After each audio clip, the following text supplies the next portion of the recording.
matters that the honorable nominee has had to issue public statements in recent times. And I want to find out from the nominee if he has brought closure to those matters. One has to do with a 2 million Ghana cedis debt that became controversial.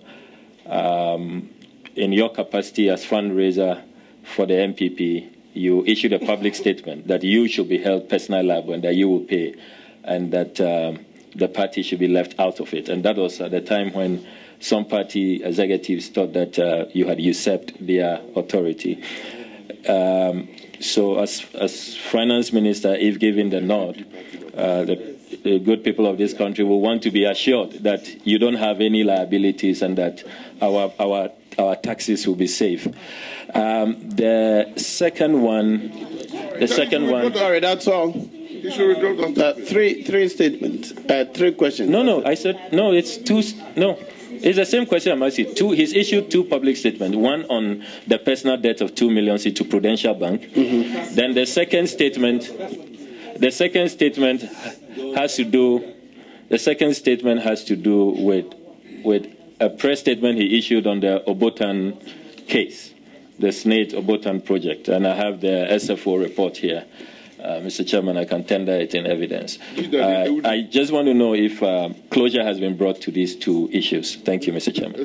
Thank you, Mr. Chairman. Thank you, Honourable. I have put closure to the prudential debt, so that is closed, and I have a letter at home with regards to that. With regards to SNET, the Obotan issue, this was a joint venture in which it went south, and SNET therefore wanted out. We went through the procedure of paying them their $2 or $3 million for 55% of the project, including interest of about $78,000. So SNET was made whole. I think for me as an investor, the sadness was that I still believe it was a very good project. This was 3.2 acres of land on Independence Avenue, which at that time, in effect, was $4 million worth, and today is $15 million. And it hurts to think that a pension fund will let go of land on Independence Avenue because you invest long term. Be that as it may, we are now the beneficiaries of all of that property. It's resolved.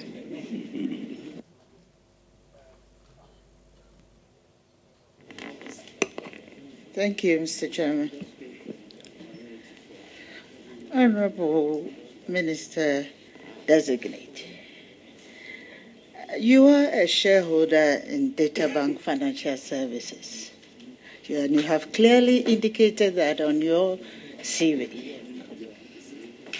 What process have you activated to divulge your interest in this company, and what measures are you going to put in place to avoid possible conflict of interest if the situation arises? Thank you very much. What we have done is that we have some lawyers looking at creating sort of a custodianship so that is bottled up properly. And really, swearing on the oath is going to be what it takes to ensure that conflicts are managed. And I'm confident that I would, God willing, be able to do that. I think it's a challenge when you do end up with all of this property, and how do you manage that? But as I mentioned, I left the company as executive chairman in 2012, and in 2014 left it completely. My partner, Kelly Gajepo, also left that. So it's being run pretty independently, and we pray that it will continue that way as we wean ourselves off of it. All right, thank you. My second question is that we are all witnesses to these Ponzi schemes, such as DKM, Piram, God is Love, etc., that promise high returns to investors and customers. And this has affected a lot of livelihoods. Honorable Minister Designate, in your view, what type of legislation should the government introduce to help sanitize the microfinance landscape and protect the integrity of the financial system? Thank you. Thank you very much. I think Ponzi schemes and schemes like that are always a result of when there's lax legislation and excessive approval of licenses. It becomes impossible for the regulatory authority to follow through, monitor, and manage.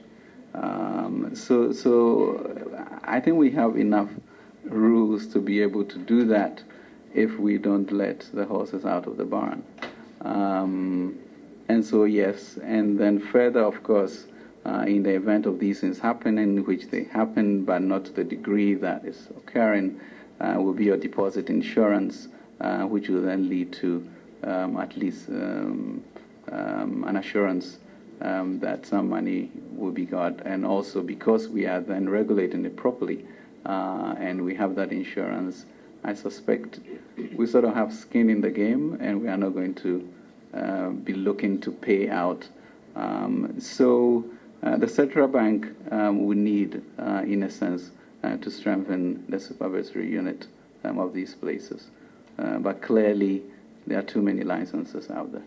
Thank you very much, Mr. Chairman. Mr. Chairman, the Honorable nominee, in a response to a question posed by Honorable Agrepuku, said that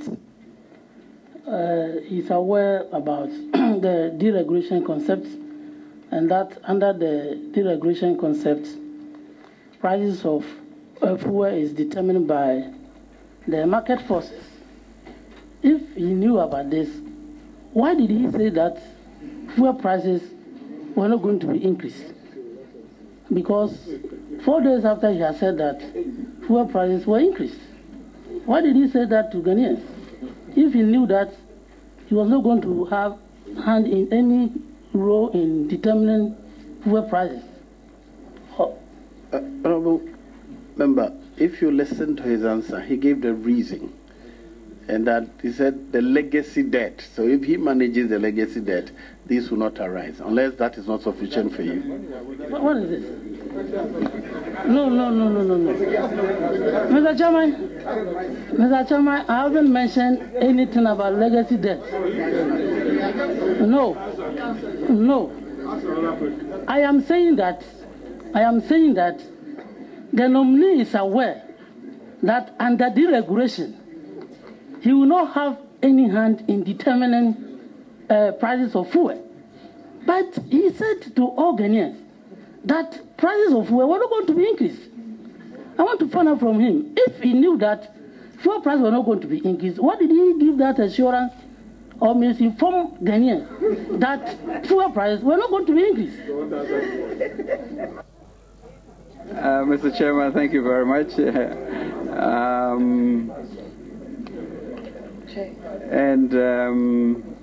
It's a difficult question. Honorable nominee, before you do answer the question, I think, Honorable Member, to say that he has misinformed, I think that we have to give him the benefit of the doubt to answer the question before you prejudge.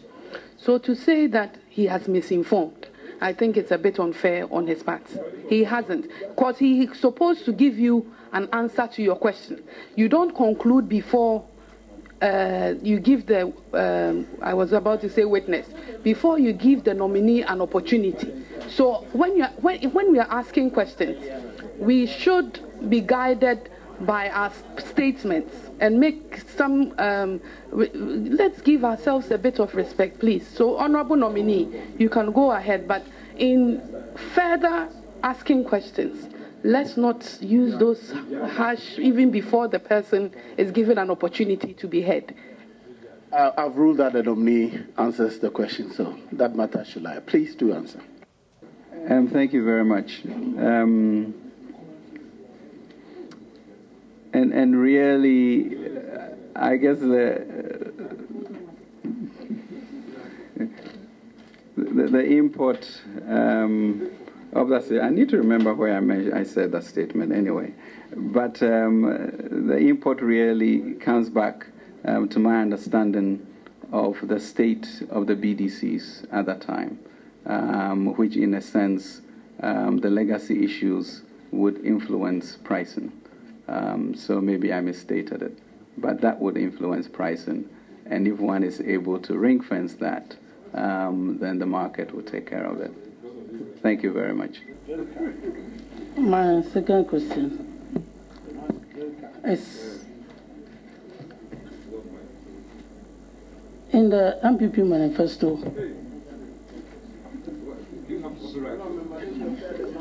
no. This is your third and last question. Second question. Which one was the first? Which one was the first question?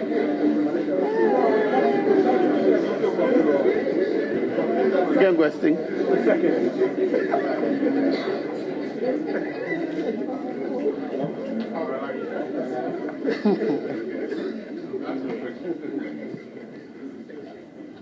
Mr. Chairman, I just want to ask. I've realized that people don't want me to ask questions, and so I want to ask a friendly one.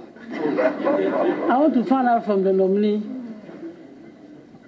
whether the MPP government will ever introduce new taxes in this country. Yes. That's a tough one to answer in terms of looking through a crystal ball. But, you know, philosophically, I believe that people should have as much money as they make and choose how they participate in the society and how they use their money. So that's my philosophical orientation. And so taxes that I feel are not relevant, I will. I'm not clear in this age of technological change and resources and what really is going to happen and how the country will then capitalize on events that occur. But orientation is that the individual should be able to manage their resources better than me taking it from them to use. That's what I believe in. But taxes are important so that we can run and make sure that there's a social net for the people of the country. Thank you, Mr. Chairman. Mr. Chairman, during the campaign,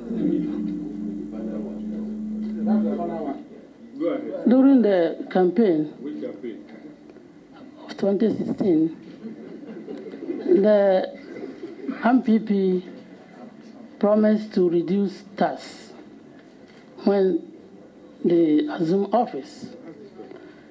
The nominee is quoted to have said that reducing taxes will require more time.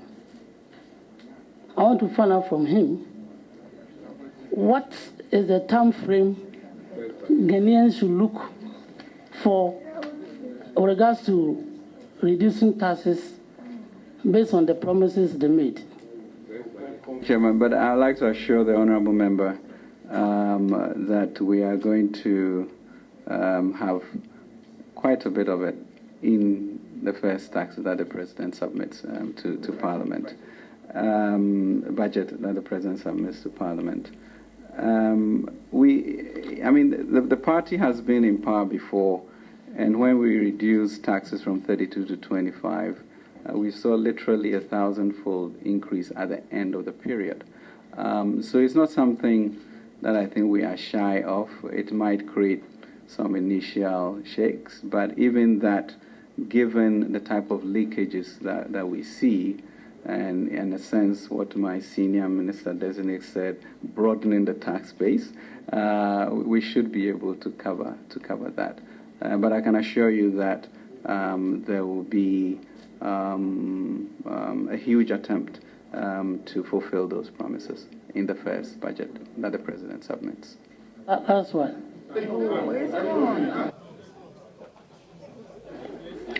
Chairman, with your permission, there is an important follow-up to Honorable Ahi that I would humbly request the nominee to respond to. Personal philosophy, we admire and respect that people should make income and have access to that income.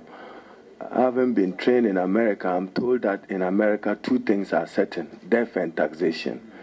Don't you agree that those individuals must be responsible citizens, which will include payment of taxation to the state? Thank you very much, Mr. Chairman. Actually, I was not alluding that taxes should not be paid. I was talking about what someone might call excess taxes and somebody might call needed taxes. And I'm feeling that if one respects the citizen, we should be able to give the citizen as much of the money that he sweats for to deploy in a way that expands the economy. Thank you. Thank you, Mr. Chairman. Congratulations, Honorable Minister Designate. I want to ask about these internal auditors. In most cases, when the Auditor General's report comes out, we realize that there are a lot of rods in there. Meanwhile, we have auditors, internal auditors who are being paid.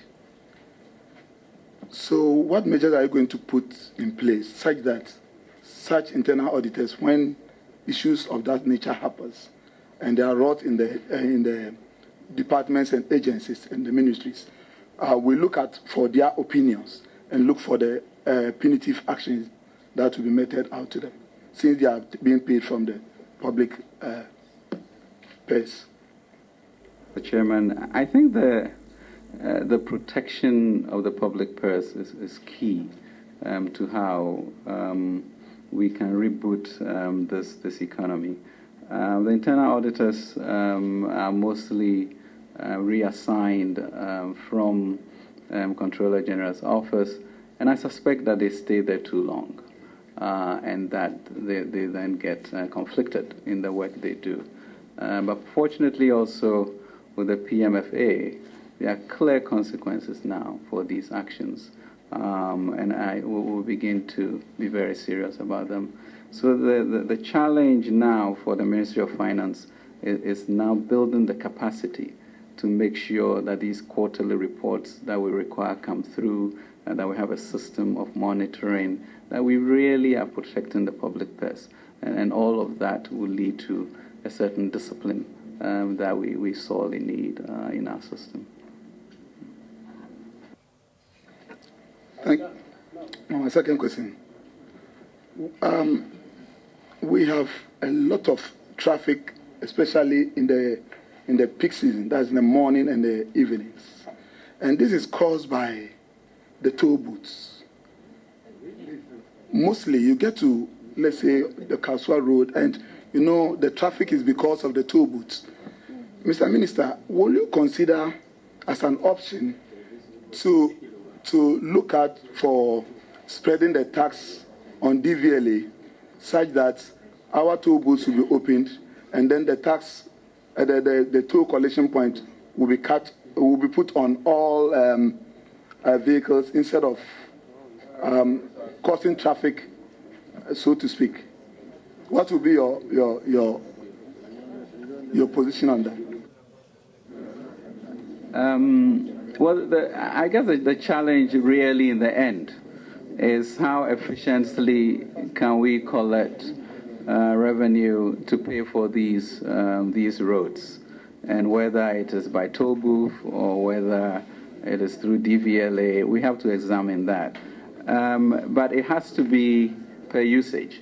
And so maybe as we get into e-government a lot more, You popularize the issue of people buying these electronic systems so that you just kind of drive through and it is calculated and a picture is taken and we know who obviates that. But we need to leave it open to make sure, because it is pretty debilitating when one is going to Cape Coast and you spend an hour, getting through the toll booth. And that's a lot of productivity and frustration that we don't need to put on our citizens. Thank you. Thank you very much. I think the last question has to do with my last question. Every minister comes and then the work schedule is there for the minister to go. What do you want to leave as a hallmark after your tenure? What do you want to do different? Really, when one looks at where we are with the economy and the centrality of the Ministry of Finance, I think from there will emanate the issues of discipline and our ability to account for every CD that we have. So I would like to leave the ministry with a global standard treasury department, a risk department, and a way in which in every minute we will know where our money is, what our money is doing for us, and those who are spending, how that money is being spent. Just the accountability and make the Ministry of Finance literally a place of light that just efficiently manages the public purse. I think that will be a blessing. Thank you very much, Mr. Chairman. With your kind permission, I raised my hand earlier. Unfortunately, I did not catch your eye. Can I have some follow-up questions? Can I ask them, or I should ask my substantive questions? 3 options. Thank you. So I'll stick to that. Thank you. Honorable nominee, Frontier Alliance Limited. Frontier Alliance Limited is an offshore company in Panama, Virgin Islands. You are listed as a shareholder per my checks. Can you explain to me why I should not have worry as a citizen of this country that my finance minister has shares in an offshore company, if indeed the listings that I have seen is correct? Sorry, why should that be a concern? That an investor, a Ghanaian investor outside Ghana? It's a tax haven, Mr. Chairman, and I just want the assurance from him that there is no cause for alarm if he does. Do you have any evidence that there's anything untoward? If not, ask another question, please.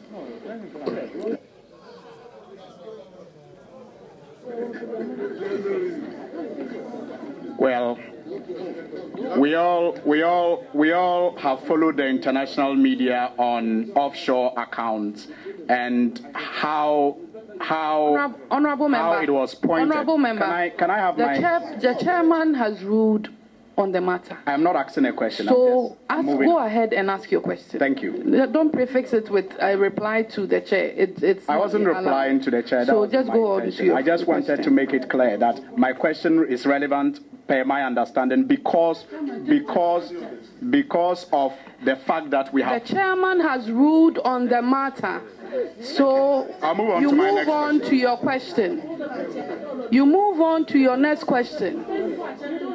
Hello? I'll do that. Order. Thank you. Thank you, Mr. Chairman. Order. Please proceed to ask another question. That was my ruling. Thank you. Now, honorable nominee, it is clear to me, going through your CV, that you have no experience when it comes to working in the public sector.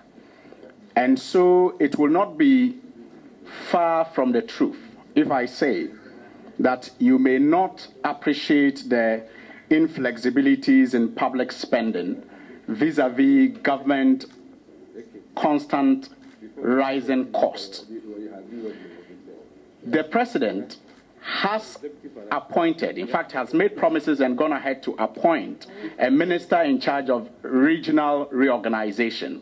Now, have you, as finance minister, together with the economic management team, considered the cost that the creation of ministries, which will come, I'm sure, with district assemblies, will come with, and how are you going to manage that?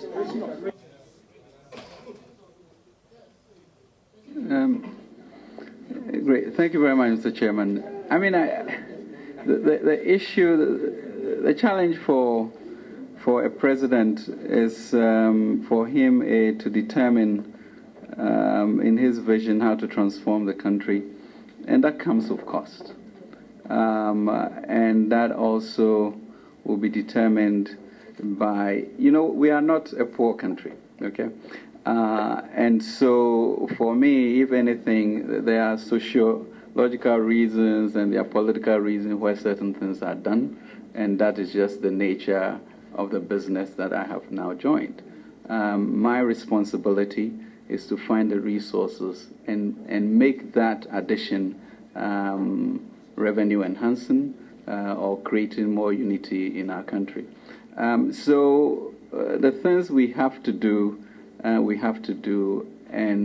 if I'm fortunate to be approved, mine is to think through how to find the resources to make that happen. Nothing can't be done with good thinking and goodwill, and I'm confident that we'll be able to find solutions to even this issue of debt that we have and be able to add on. Thank you. Earlier, the senior minister was here, and he was against, and he stated so, the decision of the previous government to go zero financing from the Bank of Ghana.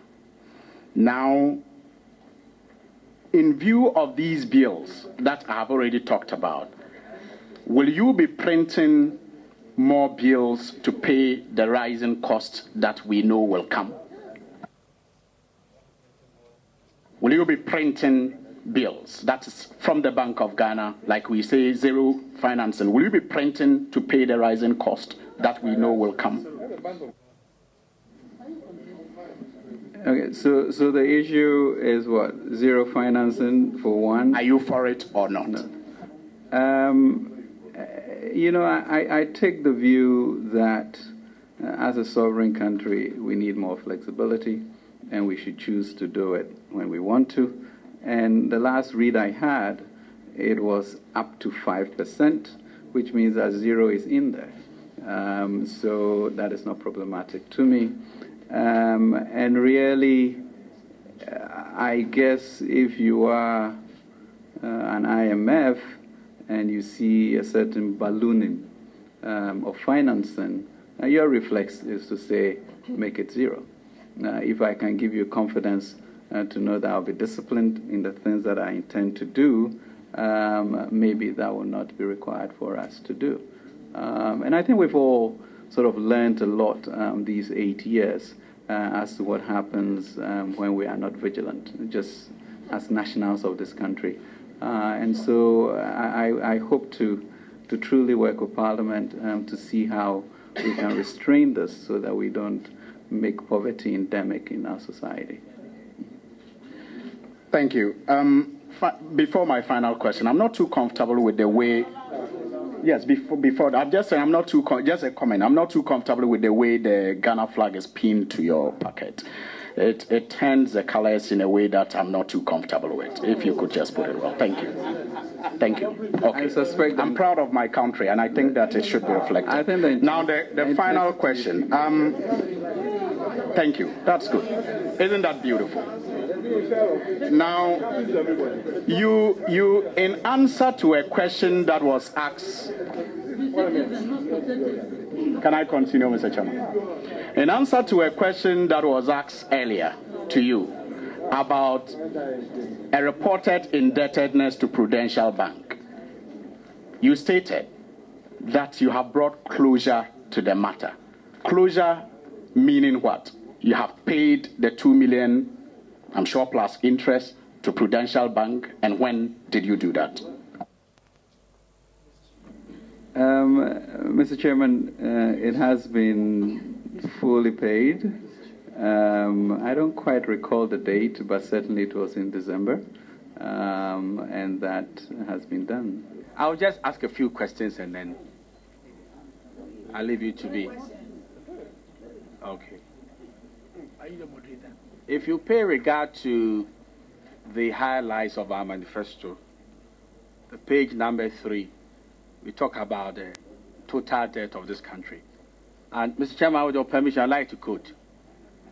After 51 years of independence, at the time NPP left office in 2008, it was Ghana cedis 9.5 billion. NDC, in just 7 years, it has risen to 100 billion Ghana cedis in 2015, moving the debt to GDP ratio from 32% in 2008 to over 72% in 2015. Can you tell Ghanaians, these are some of the serious things that will confront you. What are the pernicious effects of such levels of debt? And how do you intend to unshackle us? I'm very concerned about it.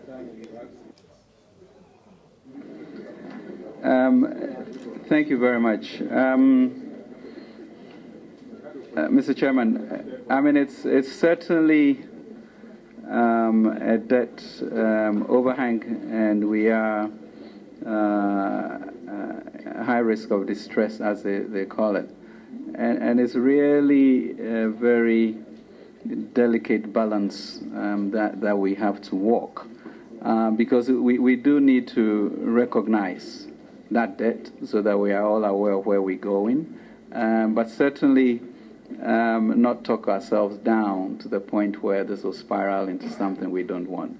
And I think we are people who are confident enough to be able to address it. I mean, the input of high debt is really very debilitating to the poor, because we are not then able to give the social network that is required, especially education and help. You also end up contracting the economy as government seeks to finance its borrowings. And when your primary debt, when your primary balance is always negative, you are adding to the debt stock. So, Honourable, it's something that needs to be confronted. But I think beyond the issue of borrowing, borrowing is not necessarily bad if it's used for productive ventures. In this instance of about 30 billion or so, most of it, unfortunately, was consumption, which means the capacity for it to give us returns eludes us.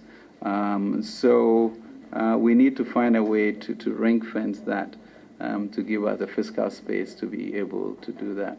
And that's going to require discipline and just firm management of our revenues, making sure we get it all in, and issues like sole sourcing, etc., managing that so that there's value for money in everything that we do. So,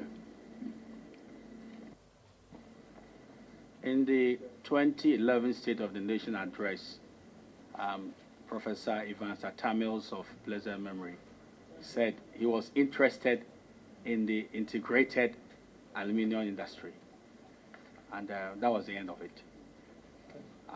Nothing was put in place to give meaning and substance to that idea. What is your understanding of the integrated aluminium industry? I'm sorry. What is your understanding of the integrated aluminium industry, and what is its potential to the economy? Thank you very much, Mr. Chairman. Aluminium industry is a great industry. It's We in Ghana, as you know, have bauxite, and then we skip the production from the refinery from bauxite to alumina and go offshore, bring it back, and then Valco does some work on it, and we get aluminium. So we miss the middle part. I believe that between the Chebi bauxite and Yinahini, it will be about 750 million tons, and that's incredible value. At $30 or so per ton, you can calculate the billions of dollars that it is worth. But even then, implanting a refinery in between there changes the value to about $1,200, and that also increases the potential. So the integrated aluminum industry, you have the chance of mining this bauxite, refining it, sending it to Valco in an expanded Valco, and then being able to export. But beyond that is a capacity to also maybe create an industrial park in which all these things that Boeing and the car industry needs then become something that we can do. I think with about, and that of course leads to growth and to jobs, and the jobs are in the 50,000s and 100,000s if this is done well.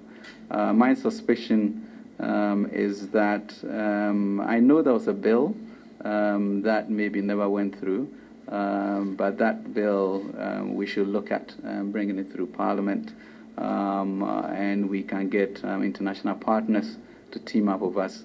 With anywhere from $500 million to $1 billion, we could jumpstart an industrialization program that could be the envy of everyone in the sub-region. Chairman, sorry, if the nominee, you know there was a bill. Which bill? We are following it closely. Which bill? You just referred to a bill. There was a draft bill that I've cited. Well, because I come from Chebi, I'm interested in bauxite. So I have seen something that was drafted, but I don't know where it got to. A bill related to the aluminium industry and its development. That's correct. Thank the you. Bauxite, yeah. Yes, and my last, yes. And Leonard, that is 2008 one. I'll give you a copy. So, Leonard, you prefaced the late Mills in 2008, now be informed adequately that this was part of the proposal that President Kufuor brought to Parliament, if you are referring to 2008, because in ending you said nothing happened. So, in 2008 beyond, nothing happened. Well, he says something will happen, and that is very important for me. Yeah.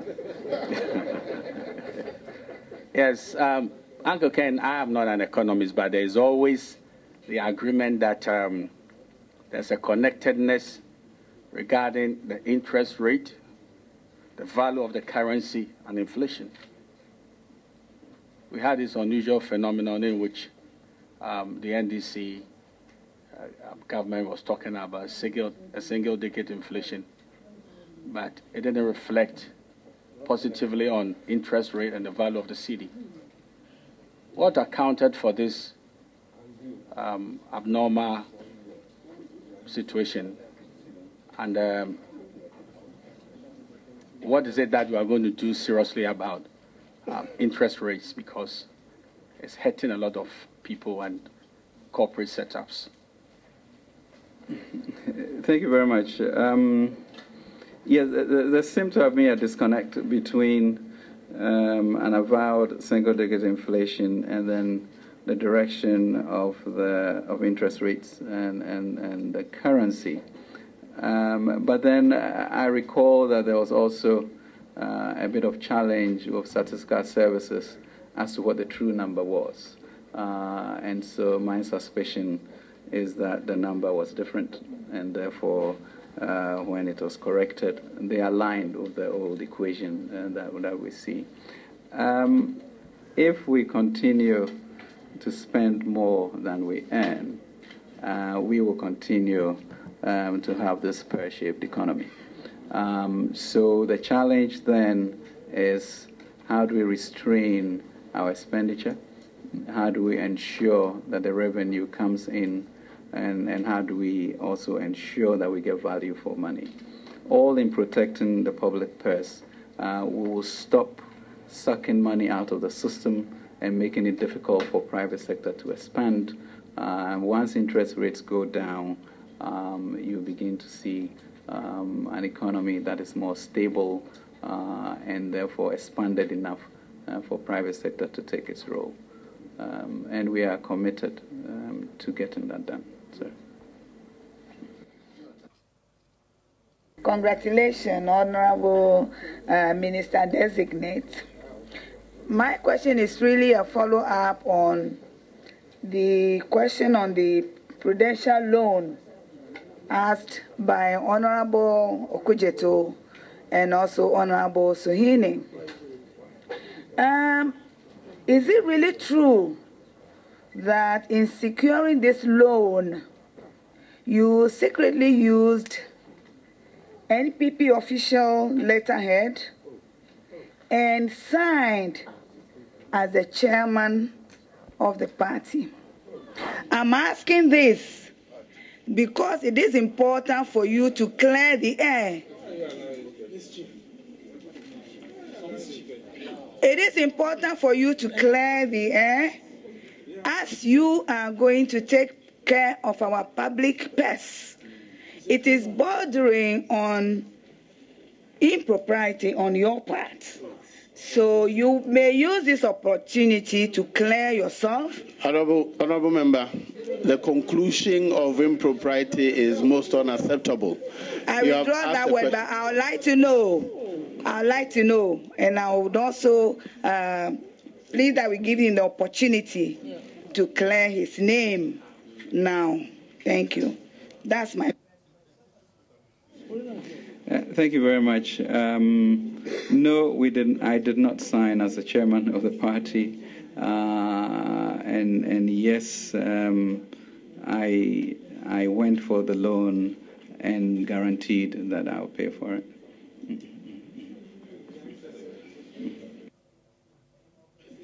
Yes, I have more questions. The second one is about our tax and the tax net, and also the way taxes will be levied. I'd like to know from the Honorable Minister if there will be tax reduction and therefore expanding the tax net. Does he think that when we do this, there will be compliance? People will really comply so that we can make more money.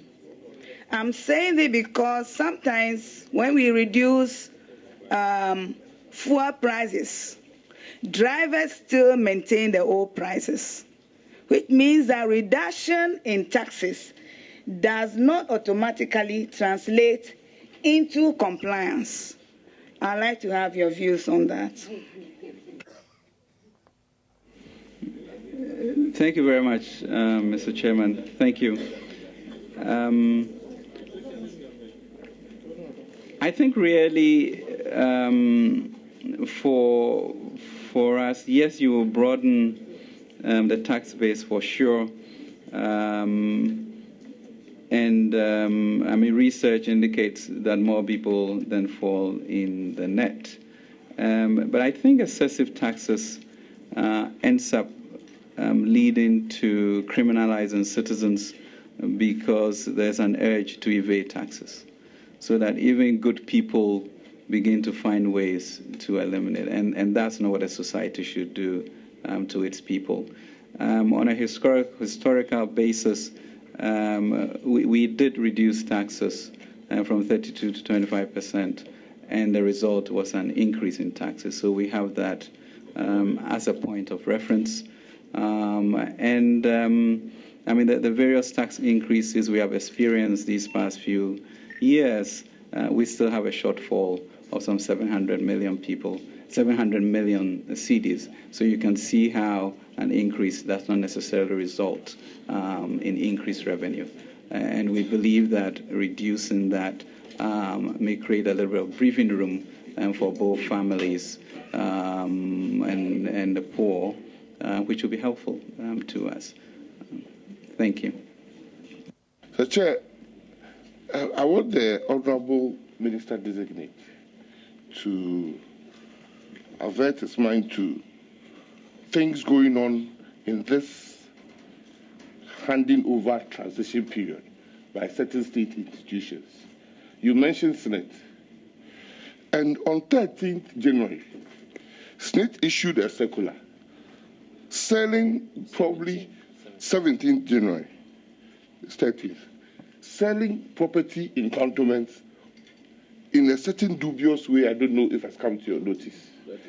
Because 13th, it was advertised in a memo. Honorable Member, can he withdraw dubious?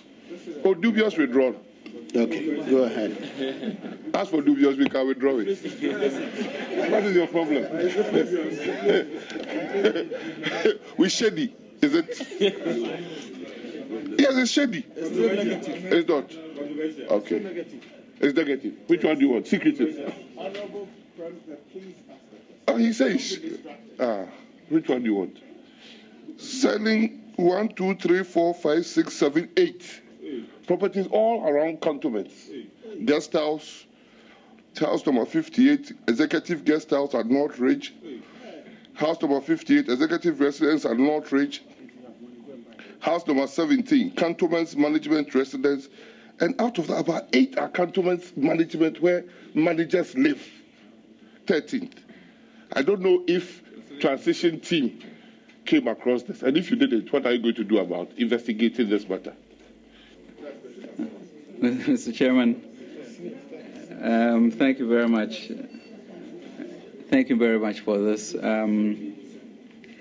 I think this goes to the heart of the issue of protecting the public purse. And I mean, for me, it is quite clear what one should do if given this position. The various queries, the properties cannot be moved from here. The various queries can be given. If they had been done wrongly, we will find a ways to reclaim our properties. So in other words, we will do what is right for the state to protect its assets. Thank you, Mr. Chairman.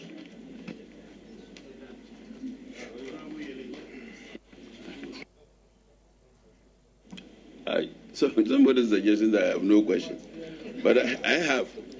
And the question I have is on page 12. If you look at this suffering page, students are suffering there. And he mentioned that they will do something about it.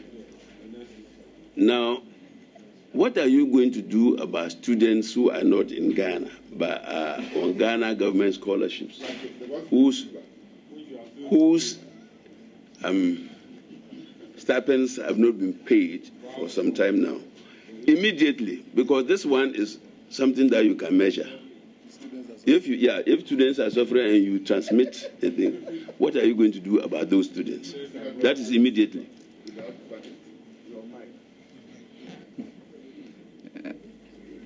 I'm sure Education or Scholarship Secretariat will bring that to our desk, and we will prioritize with the resource envelope we have and do what we have to do.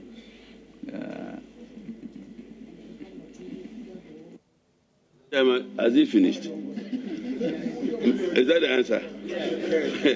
No, you see. He started talking about legacy debts and the rest of them. Now, resolving. And indeed, these debts or indebtedness, as I should say, were known to the MPP. So today, the people agree that they are suffering.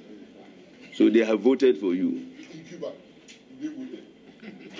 They have voted for you. Now, it's not the time of prioritizing. It's time for you to deliver, so that the suffering and the crying of the children will reduce. No, second question. Well, the MPP policies seem to me, MPP's economic policy objectives you seem to be operating outside the world economy. Because many of the things that we are talking about, and the world economy, if there are changes in the oil prices, if there are changes, have you factored this in writing this manifesto?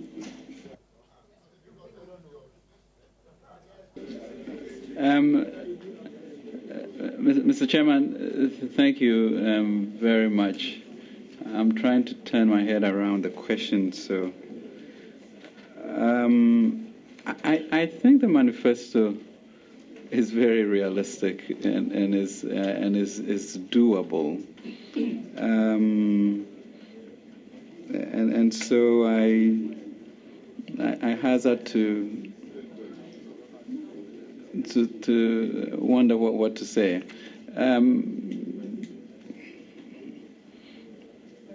Mr. Chairman, we will be able to fulfill the promises of our manifesto within our term, and we'll work hard at it.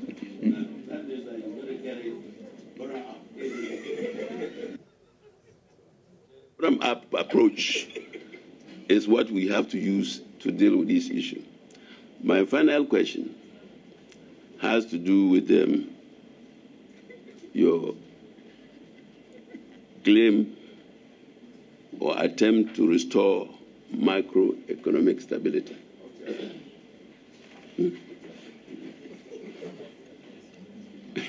That is the problem. It is not for me to understand. You use these long and big words to bamboozle Ghanaians. Today is the time for you to deliver on them. How do we intend to restore macroeconomic stability when you don't control all the factors? And that leads to the earlier question I raised, because the world economy, if it shakes anywhere, and Trump is taking over as we sit, and he shakes the place, what are you going to do to restore stability? Just to remind us that in committee, the rules of procedure as obtained in plenary obtain.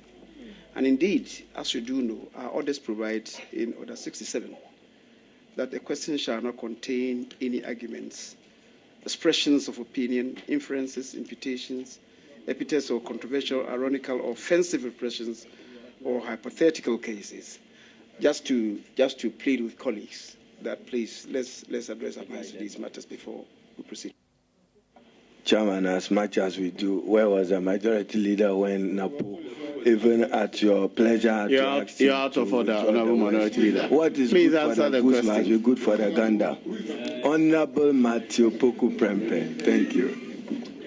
Mr. Chairman, I don't think that we should be seen amongst ourselves if we are drawing attention to issues within our orders, to be arguing amongst ourselves, for which reason I would decline to further comment on what the minority does just said. Dominic, kindly answer. Mr. Chairman, I mean, the thrust of the question is whether we'll be able to fulfill our promises, and irrespective of the global order. So let's just bring it down to our own country or kitchen economics. So we are overspending. How do you stop that overspending? And so how do we collect more revenue? And how do we cut our expenses to ensure that we also have value for money? If we're able to grow our economy, sir, even by 2% beyond the 3% that is expected, that gives you the BEF to collect more to be able to manage the economy.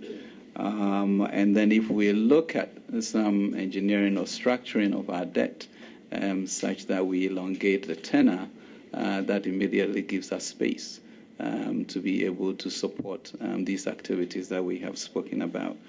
So we are going to need to be creative about it, but in my view, it is doable. Thank you.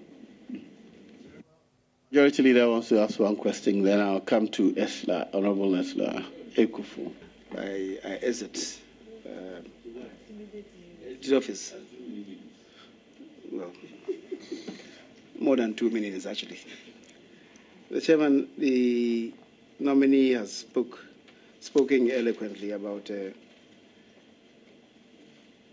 the resort of his government to activating private sector to be the leader of our national development effort. Mr. Chairman, the Constitution provides in Article 36, 2D, that the state shall in particular take all necessary steps to establish a sound and healthy economy whose underlying principles shall include undertaking even and balanced development of all regions and every part of each region of Ghana, and in particular improving the conditions of life in the rural areas and generally redressing any imbalance in development between the rural and the urban areas. This is one of the banes of our national development. And if indeed you are going to engender the private sector to lead national development, how are you going to be able to ensure even regional and indeed community development if you leave it to individual efforts? Actually, the program or the manifesto, I think, takes care of this. I mean, currently, as I mentioned, we have about $1.6 billion of capital expenditure that we have. And as I said, we are going to reallocate $275 million to the constituencies. So immediately you have moved away from, let's say, the center into bringing resources directly into the regions. If you also look at the issue of one factory, one district, once again, we are decentralizing and coming down to the region. So the combination of empowering the private sector and making sure that the resource envelope is targeted at the district and regional level, I suspect, or strongly believe, that would equate the balance to a high degree and wouldn't worry about this pernicious effect of capitalism that you may have. Speaker, Mr. Chairman, whilst he's that and talking about the allocation of the equivalent of $1 million to each district and the issue about where to get the money from and so on, is the nominee aware that in 2015, allocations from the District Assembly Common Fund to the districts, I'm not talking about the metropolitan municipal assemblies, to the district assemblies, excluding IGF, totaled a minimum of $3 million. Is he aware that from the District Assembly Common Fund to the districts alone, are you aware of that? I am not aware of the quantum. However, the issue is usually once you identify a certain product specifically, you are able to follow it and make sure its impact is felt. And so this will then be additional resources, obviously.